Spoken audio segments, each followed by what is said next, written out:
ರೂಪಾರು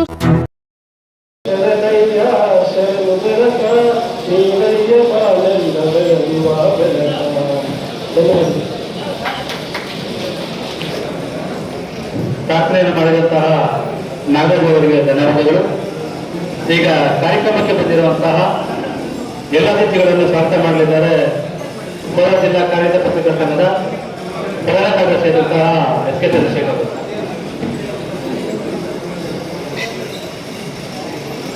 ಈ ಒಂದು ಕಾರ್ಯಕ್ರಮಕ್ಕೆ ಮೊದಲಿಗೆ ಎಲ್ಲ ತಾಲೂಕುಗಳಿಂದ ಪದಾಧ್ಯಕ್ಷ ಪದಾಧಿಕಾರಿಗಳು ಎಲ್ಲ ಪತ್ರಕರ್ತರಾಗುತ್ತೆ ಅವ್ರು ಬಂದು ಸ್ವಾಗತ ಮಾಡ್ತೀನಿ. ಯಾಕಂದ್ರೆ ಎಲ್ಲ ತಾಲೂಕು ಸಂಘಗಳಿಂದ ಬಂದಿದ್ರೆ ನಮ್ಗೆ ಒಂದು ಕಡೆ ಇದೆ ಪತ್ರಕರ್ತ ಮಾಡ್ಬೇಕಂತ ಕೆ.ವಿ. ಪ್ರಭಾಕರ್ ಸರ್ ಅವ್ರು ಕೇಳ್ಕೊಂಡಿದ್ವಿ. ಅವರು ಕೂಡ ಬರ್ತಿದ್ದಾರೆ. ಅವರನ್ನೇನು ಕೆಲವು ಬರುವಂತ ಚಾನ್ಸ್ ಇದೆ. ಆ ಕಾರಣಕ್ಕೆ ಅವರು ಕೂಡ ಕೋಲಾರ ಜಿಲ್ಲಾ ಕಾರ್ಯ ಪತ್ರಕರ್ತರ ಸಂಘದ ವತಿಯಿಂದ ಅವರ ಸ್ವಾಗತ ಕೊಡ್ತಾ ಇದ್ದೀನಿ. ಅದೇ ರೀತಿ ಕಾರ್ಯಕ್ರಮಕ್ಕೆ ಈ ಪ್ರಧಾನ ಉಪನ್ಯಾಸ ಮಾಡೋದಕ್ಕೆ ನಾವು ಏನು ಕುಲಪತಿ ಬೆಂಗಳೂರು ಉತ್ತರ ವಿಶ್ವವಿದ್ಯಾನಿಲಯ ಪ್ರೊಫೆಸರ್ ನಿರಂಜನ್ ಮಣಿ ಅವರು ಕೇಳ್ಕೊಂಡಿದ್ದೆ. ಅವರು ಕೂಡ ಕಾರ್ಯಕ್ರಮ ಬಂದಿದೆ. ಅವರು ಕೂಡ ಕೋಲಾರ ಜಿಲ್ಲಾ ಕಾರ್ಯಕ್ರಮಕ್ಕೆ ಸ್ವಾಗತ ಕೊಡ್ತಾ ಇದ್ದೀನಿ. ಅದೇ ರೀತಿ ನಾವು ಏನು ಈ ಕಾರ್ಯಕ್ರಮ ಉದ್ಘಾಟನೆ ಮಾಡೋದಕ್ಕೆ ಒಂದು ಕೆ.ಎಸ್. ಚೆನ್ನೇಗೌಡರು ಅವರೇನಂದ್ರೆ ಕೋಲಾರ ವಿಜಯ ಪತ್ರಿಕೆ ಬೆಂಗಳೂರು ಪ್ರಧಾನ ಸಂಬಂಧ ಅವರು ಕೂಡ ಒಂದು ಮನೆ ಮಾಡಿ ಆ ಮನೆಗೆ ಹೋಗ್ಬಿಟ್ಟು ಬೆಂಗಳೂರಿಂದ ಬಂದರೆ ಅವರು ಕೂಡ ಕೋಲಾರ ಪತ್ರಕರ್ತರ ಸ್ವಾಗತ ಕೊಡ್ತೇವೆ. ಇನ್ನು ಕಾರ್ಯಕ್ರಮದ ಅಧ್ಯಕ್ಷತೆಯನ್ನು ಬಿ. ಗೋಪಿನಾಥ್ ವಹಿಸಿಕೊಂಡಿದ್ದಾರೆ ಕೋಲಾರ ಜಿಲ್ಲಾ ಕಾರ್ಯ ಪತ್ರಕರ್ತರ ಸಂಘ. ಅವರು ಕೂಡ ಸ್ವಾಗತ ಕೊಡ್ತಾ ಇದ್ದೀನಿ. ಅದೇ ರೀತಿ ಇನ್ನು ರಾಜ್ಯ ಕಾರ್ಯನಿರತ ಪತ್ರಕರ್ತರ ಸಂಘದ ವತಿಯಿಂದ ಸಂಘದ ಅಧ್ಯಕ್ಷ ವಾದ್ಯ ಒಳ್ಳವರು ಅವರು ಕೂಡ ಸ್ವಾಗತ ಕೊಡ್ತಾ ಇದ್ದೀನಿ. ರಾಜ್ಯ ಕಾರ್ಯಕಾರಿ ಸಂಸ್ಥೆ ಹೆಸರು ಕೆ.ಎಸ್. ಗಣೇಶ್ ಕೂಡ ಆಗಿದ್ದಾರೆ. ಅವರು ಕೂಡ ಸ್ವಾಗತ ಕೊಡ್ತಾ ಇದ್ದೀನಿ. ಅದೇ ರೀತಿ ಮುರಾಯಣ ಬಂದಿದೆ. ಅವರು ಕೂಡ ಸ್ವಾಗತ ಕೊಡ್ತಾ ಇದ್ದೀನಿ. ಮೊಹಮ್ಮದ್ ಏಲಿ ಸರ್ ಬಂದಿದೆ. ಅವರು ಕೂಡ ಸ್ವಾಗತ ಕೊಡ್ತಾ ಇದ್ದೀನಿ.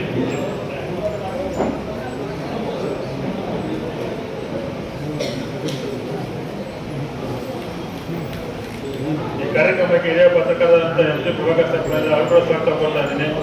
ಅದೇ ರೀತಿ ಹಿರಿಯ ಪತ್ರಕರ್ತ ಅನಂತರಾಮ ಸರ್ ಬಂದಿದ್ದಾರೆ. ಅವರು ಕೂಡ ಸ್ವಾಗತ ಕೊಡ್ತಾ ಇದ್ದೀನಿ. ಮತ್ತು ಕುಂದಾಪುರ ಸರ್ ಅವ್ರು ಕೂಡ ಸ್ವಾಗತ ಕೊಡ್ತಾ ಇದ್ದೀನಿ. ರಾಘವೇಂದ್ರ ಸರ್ ಬಂದ ಅವ್ರು ಕೂಡ ಸ್ವಾಗತ ಕೊಡ್ತಾ ಇದ್ದೀನಿ. ಮತ್ತು ಸುರೇಶ್ ಬಂದ ಅವ್ರು ಕೂಡ ಸ್ವಾಗತ ಕೊಡ್ತಾ ಇದ್ದೀನಿ. ಮತ್ತು ನಾಗರಾಜ್ ಗಣೇಶ್ ಸರ್ ಬಂದಿದ್ದಾರೆ. ಅವ್ರು ಕೂಡ ಸ್ವಾಗತ ಕೊಡ್ತಾ ಇದ್ದೀನಿ. ಅದೇ ರೀತಿ ಎಲ್ಲ ಹಿರಿಯ ಪತ್ರಕರ್ತರು ಕೂಡ ಬಂದಿದ್ದಾರೆ. ಮತ್ತು ಮುಖ್ಯವಾಗಿ ಏನು ಈ ಕಾರ್ಯಕ್ರಮ ಸನ್ಮಾನಿತರು ಬಂದಿದ್ದಾರೆ 9 ಜನ ಸನ್ಮಾನಿತರು. ಅವ್ರು ಕೂಡ ಸ್ವಾಗತ ಕೊಡ್ತಾ ಇದ್ದೀನಿ. ಆ ಜೊತೆಗೆ ಒಂದು ಕಾರ್ಯನಿರತ ಪತ್ರಕರ್ತರ ಸಂಘದ ವತಿಯಿಂದ ಒಂದು ಪ್ರತಿಭಾ ಪುರಸ್ಕಾರಕ್ಕೆ ಯಾರು ಆಯ್ಕೆ ಆಗಿದೆ ಅವ್ರಿಗೆ ಎಲ್ಲ ವಿದ್ಯಾರ್ಥಿಗಳು ಕೂಡ ಸ್ವಾಗತ ಕೊಡ್ತಾ ಇದ್ದೀನಿ. ಏನು ಈ ಕಾರ್ಯಕ್ರಮ ಮೊದಲಿಂದ ಕೂಡ ಸತತವಾಗಿ 1ನೇ ತಾರೀಕಿಗೆ ಮಾಡ್ಕೊಂಡು ಬರ್ತಾ ಇದ್ದೀವಿ. ಈ ಕಾರ್ಯಕ್ರಮನ ನಮ್ಮ ಯಾವುದೇ ಕಾರಣಕ್ಕೂ ನಾವು ರಾಜಕಾರಣಿಗಳು ಮೊದಲು ಬರ್ತಾ ಇದ್ದೀವಿ. ಅವ್ರು ಬೇಡ ಅಂತ ಹೇಳ್ಬಿಟ್ಟು ನಾವೆಲ್ಲ ಒಂದು ಹಿರಿಯ ಪತ್ರಕರ್ತರು ಕರೆದು ಅವ್ರ ಸಲಹೆ ಸೂಚನೆಗಳು ಮತ್ತು ಅವ್ರು ಏನು ಗೈಡ್ಲೈನ್ಸ್ ಕೊಡ್ತಾರೋ ಪತ್ರಕರ್ತರಿಗೆ ಅವರು ಕೂಡ ಕರೀತಾರೆ. ಆ ಕಾರಣಕ್ಕೆ ನಮ್ಮ ಒಂದು ಕಾರ್ಯನಿರತ ಪತ್ರಕರ್ತರ ಸಂಘದ ವತಿಯಿಂದ ನಮ್ಮ ಮನೆಯನ್ನು ಹೋಗ್ಬಿಟ್ಟು ಚೆನ್ನೇಗೌಡ ಸರ್ ಮತ್ತು ವಾನಹಳ್ಳಿ ಸರ್ ಅಧ್ಯಕ್ಷ ಗೋಪಿನಾಥ್ ಸರ್ ಎಲ್ಲರೂ ಇದ್ದಾರೆ. ಅವರು ಒಂದು ಏನು ಹೇಳ್ತಾರೆ ನಮ್ಮ ಪತ್ರಕರ್ತರಿಗೆ. ಯಾಕಂದ್ರೆ ಒಂದು ಕಾಂಪಿಟೇಷನ್ ಈಗ ಪತ್ರಕರ್ತರ ರಂಗದಲ್ಲಿ ಒಂದು ಕಡೆ ಡಿಜಿಟಲ್ ಮೀಡಿಯಾ ಆಗುತ್ತೆ, ಒಂದು ಕಡೆ ಟಿವಿ ಮಾಧ್ಯಮ ಮತ್ತು ಜರ್ನಲಿಸಮ್ ಇದೆಲ್ಲ ಕೂಡ ಅವ್ರ ಮುಖಾಂತರ ನಮ್ಗೆ ಏನು ಸದಸ್ಯರಿಗೆ ಕೂಡ ಅವರು ಕೂಡ ಕೇಳಬೇಕಂತ ಎಲ್ಲ ಪತ್ರಕರ್ತರು ಬಂದಿದ್ದಾರೆ. ಈ ಒಂದು ಕಾರ್ಯಕ್ರಮಕ್ಕೆ ನಮ್ಮ ಕೋಲಾರ ಜಿಲ್ಲಾ ಕಾರ್ಯನಿರತ ಪತ್ರಕರ್ತರ ಸಂಘದ ಎಲ್ಲ ಪದಾಧಿಕಾರಿಗಳು ಕೂಡ ಬಂದಿದ್ದಾರೆ. ಅವ್ರಿಗೆಲ್ಲ ಸ್ವಾಗತ ಕೊಡ್ತಾ ನಾವು ಅವರಿಗೂ ಸಹ ಸಮೃದ್ಧಿಯಾದ ಸ್ವಾಗತವನ್ನು ಕೊಡ್ತಿದ್ದೇನೆ.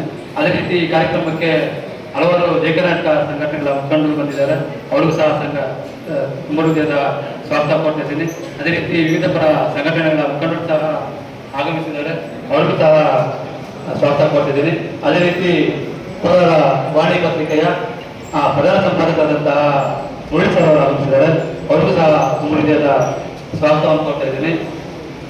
ಅದೇ ರೀತಿ ಮತ್ತೊಂದು ತುಂಬಾ ಪ್ರಮುಖವಾದ ವಿಶೇಷ ಕೋಲಾರದ ಬಗ್ಗೆ ಅಂತಂದ್ರೆ ಅತ್ಯಂತ ಒಳ್ಳೆಯ ಪತ್ರಕರ್ತರನ್ನ ಕೊಟ್ಟಂತ ಜಿಲ್ಲೆ ಕೋಲಾರ.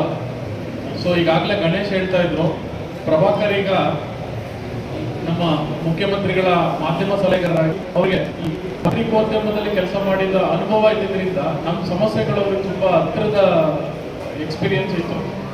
ಆ ಕಾರಣಕ್ಕೆ ಎಲ್ಲೆಲ್ಲಿ ಸಮಸ್ಯೆಗಳಾಗ್ತವೆ ಅಂಥವೆಲ್ಲವನ್ನೂ ಕೂಡ ಅರ್ಥ ಮಾಡ್ಕೊಂಡು ಅದನ್ನು ಪರಿಹರಿಸ್ತಾ ಬರ್ತಿದ್ದಾರೆ.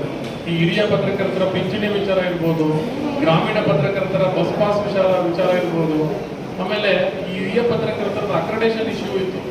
ಆ ಎಲ್ಲ ಅಂಶಗಳನ್ನು ಅವರು ಬಗೆಹರಿಸ್ತಾ ಬರ್ತಾ ಇದ್ದಾರೆ. ಆ ಕಾರಣಕ್ಕೆ ಪ್ರಭಾಕರ್ ಅವರಿಗೆ ಅಧಿಕಾರ ಸಿಕ್ಕಿದ್ದು ನಮ್ಮ ಪತ್ರಿಕೋದ್ಯಮಕ್ಕೆ ಒಂದು ರೀತಿಯಲ್ಲಿ ಸಹಕಾರಿಯಾಗಿದೆ ಅಂತೇಳಿ. ಇವತ್ತಿನ ಕಾರ್ಯಕ್ರಮದಲ್ಲಿ ನಿರಂಜನ ಮರಳಿ ಸರ್ ಇದ್ದಾರೆ. ಸೊ ಮೈಸೂರು ಯೂನಿವರ್ಸಿಟಿನಲ್ಲಿ ಪತ್ರಿಕೋದ್ಯಮವನ್ನು ಪಾಠ ಮಾಡ್ತಿದ್ದಂಥ ಉಪನ್ಯಾಸಕರು ಇವಾಗ ಯೂನಿವರ್ಸಿಟಿಯ ಪ್ರಮುಖರಾಗಿ ಮುಖ್ಯಸ್ಥರಾಗಿ ನಮ್ಮ ಕೋಲಾರ ಸಿಕ್ಕಿದ್ದಾರೆ. ನಾನು ಸರ್ ಕಡೆ ಮಾತಾಡ್ತಾ ಇದ್ದೆ, ಅದಕ್ಕೆ ವಿದ್ಯಾರ್ಥಿಗಳು ಎಷ್ಟು ಜನ ಇದೆ ಕೌಂಟೇಬಲ್ ನಂಬರ್ಸ್ ಅನ್ನು ಸರ್ ಹೇಳಿದ್ರು. ಸೊ ನಾನು ಆಗ್ಲೇ ಹೇಳಿದಾಗೆ ಅತಿ ಹೆಚ್ಚು ಪತ್ರಕರ್ತರನ್ನ ರಾಜ್ಯಕ್ಕೆ ಕೊಟ್ಟಂತ ಹೆಗ್ಗಳಿಕೆ ಕೋಲಾರ ಜಿಲ್ಲೆಗೆ ಸೇರುತ್ತೆ. ಇಂಥ ಸಂದರ್ಭದಲ್ಲಿ ಪತ್ರಿಕೋದ್ಯಮಕ್ಕೆ ಸ್ಟೂಡೆಂಟ್ಸ್ಗಳ ಕೊರತೆ ಇದೆ ಅನ್ನೋದು ತುಂಬಾ ಬೇಸರದ ಸಂಗತಿ. ಸೊ ಇವತ್ತು ಪತ್ರಿಕೋದ್ಯಮದಲ್ಲಿ ಜನರ ಕೊರತೆ ಇದೆ, ಅನುಭವಿ ಪತ್ರಕರ್ತರ ಕೊರತೆ ಇದೆ. ದಿನಕ್ಕೊಂದು 10 ಜನ ಎಕ್ಸಾಮ್ ಬರೆದ್ರೆ ಒಬ್ರು ಸೆಲೆಕ್ಟ್ ಆಗ್ತಾರೆ ಕಷ್ಟ ಅನ್ನೋ ತರದ ಸ್ಥಿತಿ ಇದೆ. ಅಂತ ಸಂದರ್ಭದಲ್ಲಿ ನಮಗೆ ಪ್ರತಿಭಾನ್ವಿತರು ಬರೋವಂಥದ್ದು ಈ ನೆಲದಿಂದ.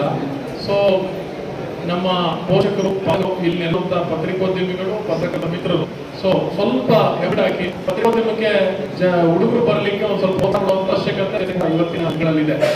ಪತ್ರಿಕೋದ್ಯಮ ಅಂದ್ರೆ ನಾವು ಪತ್ರಿಕೋದ್ಯಮ ಓದಿ ಬರೀ ಪ್ರಿಂಟ್ ಮೀಡಿಯಾ, ಎಲೆಕ್ಟ್ರಾನಿಕ್ ಮೀಡಿಯಾದಲ್ಲಿ ಕೆಲಸ ಹೋಗ್ತೇನಿಲ್ಲ, ಬೇರೆ ಬೇರೆ ಸೆಕ್ಟರ್ಗಳಲ್ಲಿ ಹೋಗ್ಬೇಕಾಗ್ತದೆ. ನಾನು ಇಲ್ಲೋದ್ರ ಉದಾಹರಣೆ ಏನಂದ್ರೆ ಹಾಗೆ ಪ್ರತಿಭಾಕರ ಅದು ಹೆಚ್ಚು ಆದ್ರೆ ಕೋಲಾರ ಜಿಲ್ಲೆ ಮಕ್ಕಳು ಯಾರು ಇಲ್ಲ, ನಾವು ಪತ್ರಿಕೆ ಆಗುತ್ತೆ.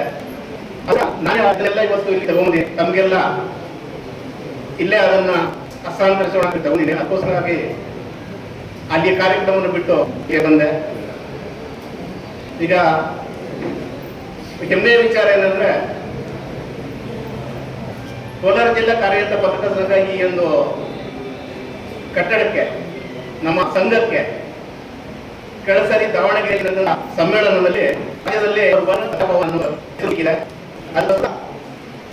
ಹೌದು ಕೂಡ